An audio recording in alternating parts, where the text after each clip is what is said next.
All right, hey guys, what's up? We're going over Tuesday's training for the open week.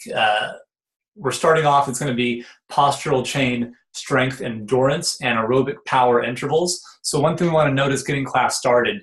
These are not really fast and fast twitch movements we're trying to do. So we don't need to get them really lit up in their CNS. We don't need a really explosive warm up. It should be good blood flow, getting their whole bodies ready to handle both hinging and then repeat intervals is what our goal is for today. Through the open, we'll be working on this deadlift progression for two reasons. We're not building up to a 1 rep max. We're going to probably build up to where they can handle more reps relative to their 1 rep max around that 75 to 80% range, because a lot of times there's 55 deads at 225, deadlift climbing ladder, a whole bunch of dumbbell power snatches. It's either strength endurance for hinging or relative strength endurance for the lighter dumbbell for that, where people have to handle a lot of reps. So I always want to make sure everyone stays healthy and they're ready to go. So just so you know where we're going with this, is not going to be something where we just climb and we're crushing them a few days before. Ideally, because the effects of deadlifting are good, but they are strong. Monday almost was the day we put this, but because we know through the open we want to keep this going until there's a deadlift workout, then I want to make sure anyone who's redoing a workout on Monday, they're not getting crushed, or Sunday trying to do this again, and they have a little rest to do this. It's also a good thing to kind of put here on the second day when we look at the scope of the week.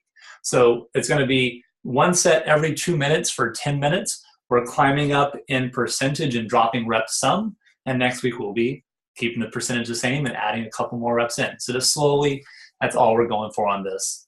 So 10 at 50%, 10 at 60%, and then 6 to 8 at 70%, 4 to 6 at 75, 2 to 4 at 80%. So that'll help you help your clients get in the right range for this, where technique is priority and their movements are good, and we're not trying to get them to 4 reps and everything's bad and now they're still burnt out on Friday Night Lights or whatever the case may be. For fitness and function group, it's just 8 to 10 reps every time at a 2020 tempo, which I love for control. It's just steady up, steady down, makes technique a priority in these. And that's about 32 to 40 seconds of time under tension for the set. So that's going to give them, let's say they go to 40 seconds, they still are going to get 80 seconds of rest every time. So it's pretty good for a newbie right there, because they're not going heavy. If they are going for more of a functional bodybuilding work on this, then that's great. The time under tension is good for their growth, but it's going to be pretty hard. Performance sport as RX, we want to help them build up and know that we're getting this set up for really later weeks in the open. For part B, and I'll pop up the screen here so everyone can see well, it's going to be aerobic power intervals. What we want here is that they're going to be consistent is the goal.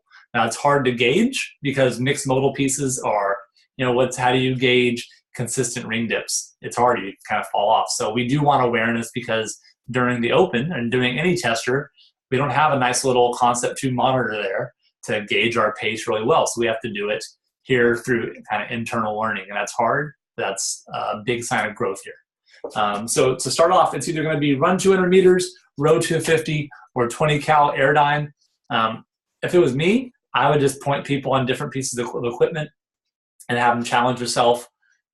If you have enough of one, that's fine. If the weather's great outside, then running's awesome, because it'll just be the less on kind of upper body muscular endurance. But for those, really all we're looking for is about a 60-second, 40-second aerobic piece to start, and then to move on. We go into hand release push-ups. So 10 hand release push-ups. For sport, they're going to be ring dips, right into 8 shouldered overhead with a barbell. Performance sport is 115, 75. And performance is 115 and 75. Sport is 135, 95, and could even be heavier if you have a heavy hitter there. But that should be at a weight they can do unbroken. For it to be aerobic, they need to go unbroken there. That means they might rest in the rack for a second, but we want them to be able to handle that load, which is a little heavier than normal. So some may be actually lower in that sport range, because that's our group of greatest variation, right? We always hit on that. That's going to be the broadest one. Because you have people coming out of function, people not quite ready for sport. It's a big group. For sport, it's the run or the row or the airdyne. plus 8 ring dips, because we know muscle ups are coming up for them. They got to be ready and handle. A lot of times they get through and then you just can't lock out the dip. So we want a little extra work on that for everyone. And then a 135-95 part for the barbell. And they're just going to do that for, that's one round, as many rounds as 4 minutes. And they'll just start right where they dropped off. So wherever they finish, they'll start right there on the next round, and their score will be just total rounds. Okay, so that is part B. And then part C is just another optional finisher.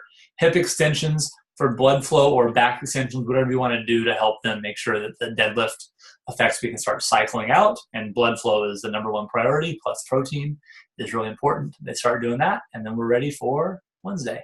All right, thanks.